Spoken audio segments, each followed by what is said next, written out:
Today we're going to start a little series on a book written by a married Christian couple. And you know I'm not religious, but I think they make some good points, and it's called The Good Guy's Guide to Great Sex.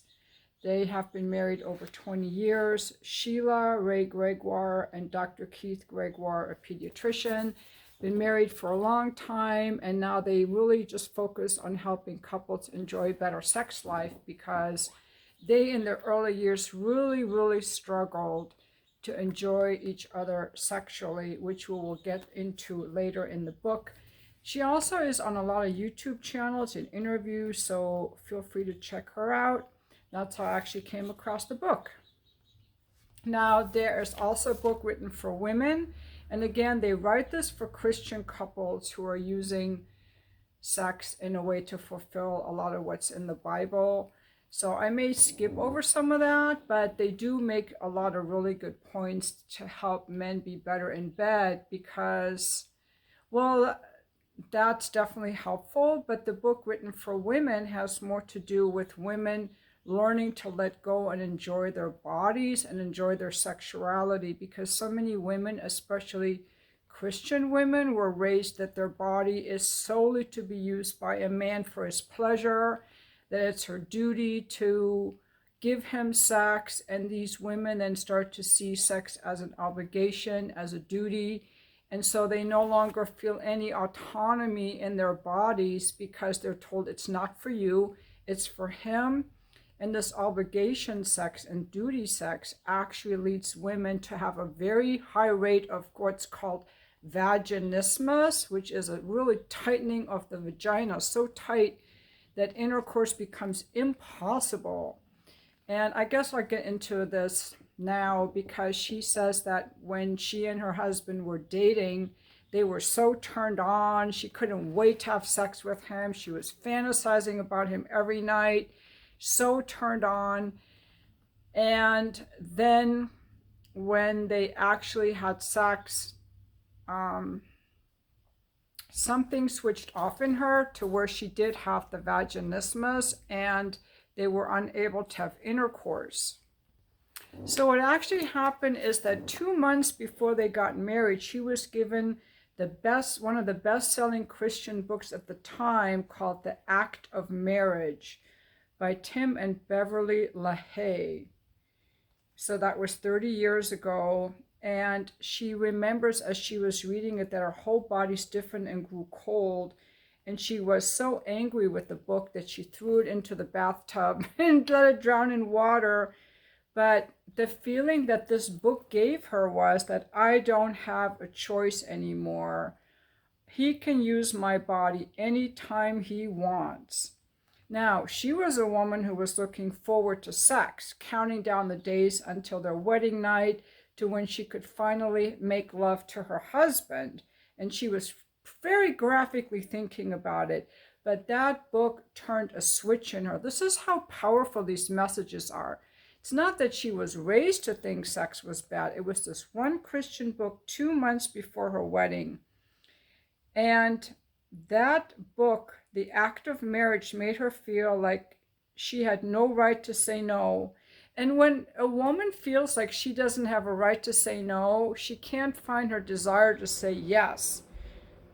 At least that's what she says, and I definitely agree with that too. Sex was not going to be something that she wanted to do or sharing herself with her husband, Keith. It was something that she had to do when he wanted it, that she no longer mattered. Quote, I no longer mattered. Sex, instead of being about us, became about him. So, forward 2 months to their wedding night, when she was utterly dismayed when they couldn't even consummate their marriage because it hurt too much. I'm going to read. I had a full-blown case of vaginismus, when the vaginal muscles contract so much that penetration becomes painful or impossible.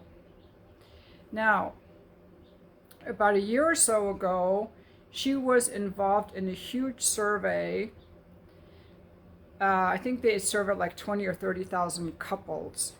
And the survey revealed that women going into marriage believing they are obligated to have sex have a 37% higher rate of vaginismus. The obligation sex message has virtually the same statistical effect on women's rates of sexual pain as prior trauma, likely because they have something in common. So whether you had sexual trauma or you learned that you are obligated to have sex with your husband, both of these messages say your needs don't matter. Someone else has the right to use you. When we make sex about obligation, it's an owing and it destroys intimacy. When it's no longer about doing what you want to do, but instead becomes about doing what you have to do, everything gets messed up. She goes on to say, or they go on to write in their book, that in our survey of women, this was the most damaging message that women had internalized. That she is obligated to have sex when he wants it, and that she can't say no without being in sin. And 23% of men also believed that that's what she owed him. Now, those of us who are not biblical would be like, well, we don't want to have sex, we don't have to. But let's go into this for the biblical reason, because that's just, what this book is about. And I think that many women do feel like he has a need for sex and I must fill his need. So they go on to say that the obligation sex message comes from a misinterpretation of 1 Corinthians 7, 3-5, where it says, I'm not going to read the whole thing, but there's a place that says, do not deprive each other. When we say do not deprive, we're saying someone has a need to be fulfilled, but that's not the same thing as saying a person gets to have whatever they want. God made us with the need for food, but if your child asks for Cheetos before dinner, are you going to give it to him? The whole point of do not deprive and the whole part of the Bible is about mutual sex. It's not about him getting his needs met, but how both of their needs matter. Her needs are actually mentioned first. So here it goes. The husband should fulfill his marital duty to his wife, and likewise the wife to her husband. So it starts out saying the husband should fulfill his marital duty to his wife. That's how it starts out. Okay. Sex is a necessary part of a healthy marriage, but a wedding license is not an IOU for sex. Sex is the culmination of everything else in your relationship. And this is in the chapter further on, almost to the end of the book, called Is Sex a Need? Or we could say, Is Sex an Obligation? But let me repeat, in the survey that they did of women, the most damaging message that women had internalized is that she is obligated to have sex when he wants it, and that she can't say no without being in sin.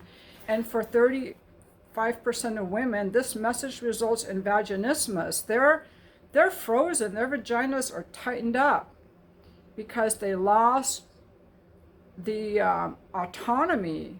They lost their autonomy over their own body. They were told, this body is not for you.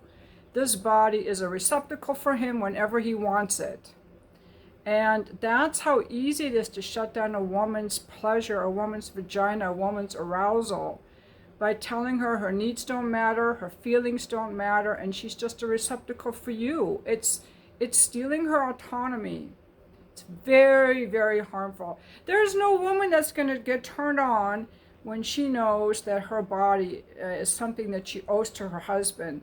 And I think that is a lot of reason that a lot of women don't like sex, because they're given this obligation message. And this is the message that turned this woman from someone who lusted after just fucking her husband on the wedding night to a full-blown case of vaginismus that lasted a really long time. I think she says it took them many, many years to work through it, actually. And they couldn't figure out what was going on. And then she started like pretending more and more that she really liked it. And years later, he found out that she'd been faking it all, and he was so heartbroken. I don't know where this is now in this book, but it kind of goes along with this whole obligation thing. So a woman is really saying, how do I submit to being used without resentment? And you can't. This is what a woman wrote in. How can I submit to being used without feeling resentful? That's what this woman wrote in, wanting to know. You will never achieve great sex if your wife feels like she's being used. Now remember, this is a book for men. When the woman has the freedom to say no, suddenly she also has the freedom to say an enthusiastic yes. Okay, so this is going to end this part of the chapter on Is Sex a Need, where I just really wanted to dive into the obligatory sex message, because if you think that sex is a need that a man has and you're obligated to meet his needs and you're obligated to give it to him, it is going to kill your libido, and it's very harmful to your physiology and to your body, and it's not even true. It's not true that men have no control over their own urges, or they see a woman, they look, but it doesn't mean that they're going to lose all control and go out and just want to rape her. That's like a very wrong message that people are given, and it's not even true.